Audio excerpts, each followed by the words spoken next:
Hi to my grandkids. Hey, and anybody else that's watching the video.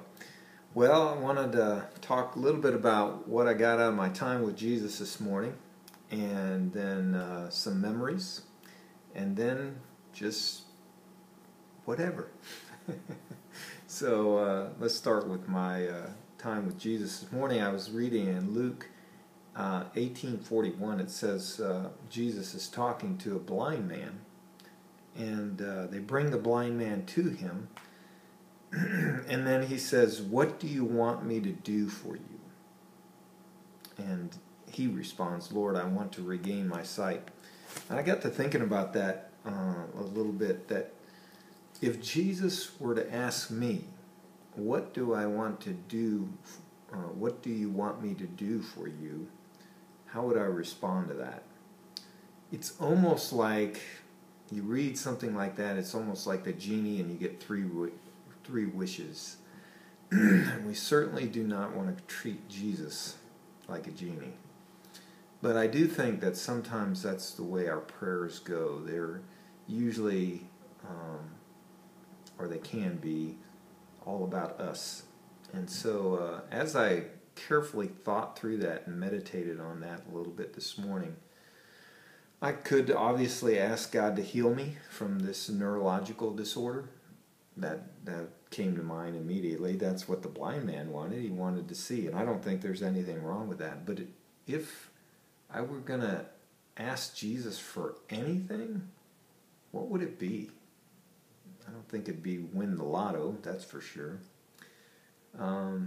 As I got to thinking about that, I thought, what I'd really like to do is I would like to glorify and honor Him, and that He would help me to do that. And then John chapter 15 came to my mind, where Jesus says, "If you abide in me, and you'll bear much fruit.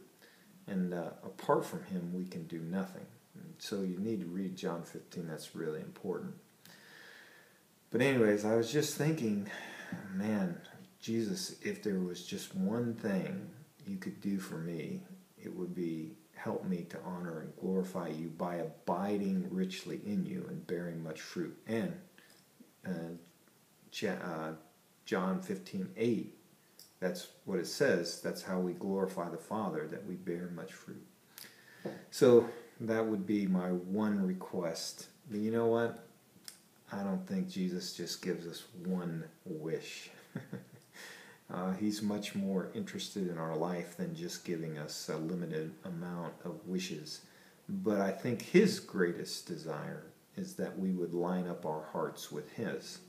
And so that's my greatest desire. So anyways, I was thinking a little bit about a special day when my son Chuck was born.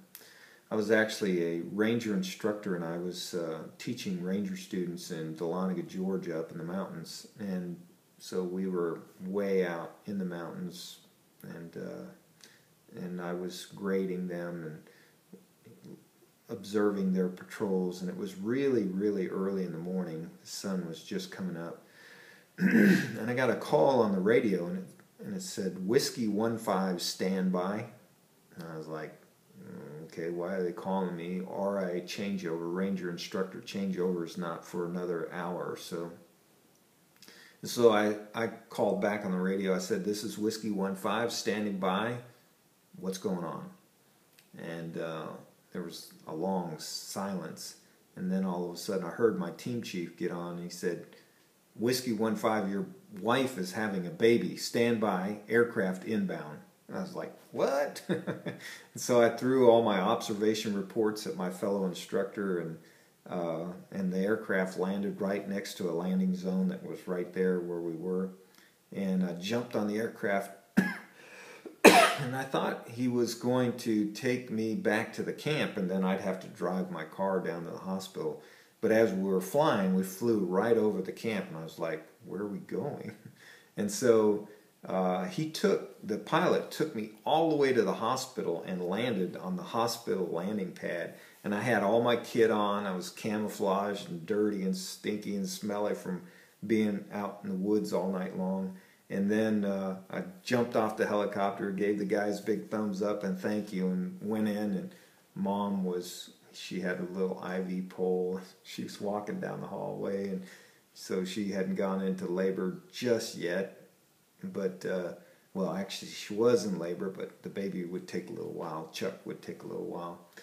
And so she said, go home, get a shower, shave, and then come back. So that was a really cool memory where got flown straight into the hospital on a UH-60 Blackhawk. So it was pretty cool. Well, as as I make these videos, it's real important to me to express my heart and my love for you and my love for Jesus and love for people.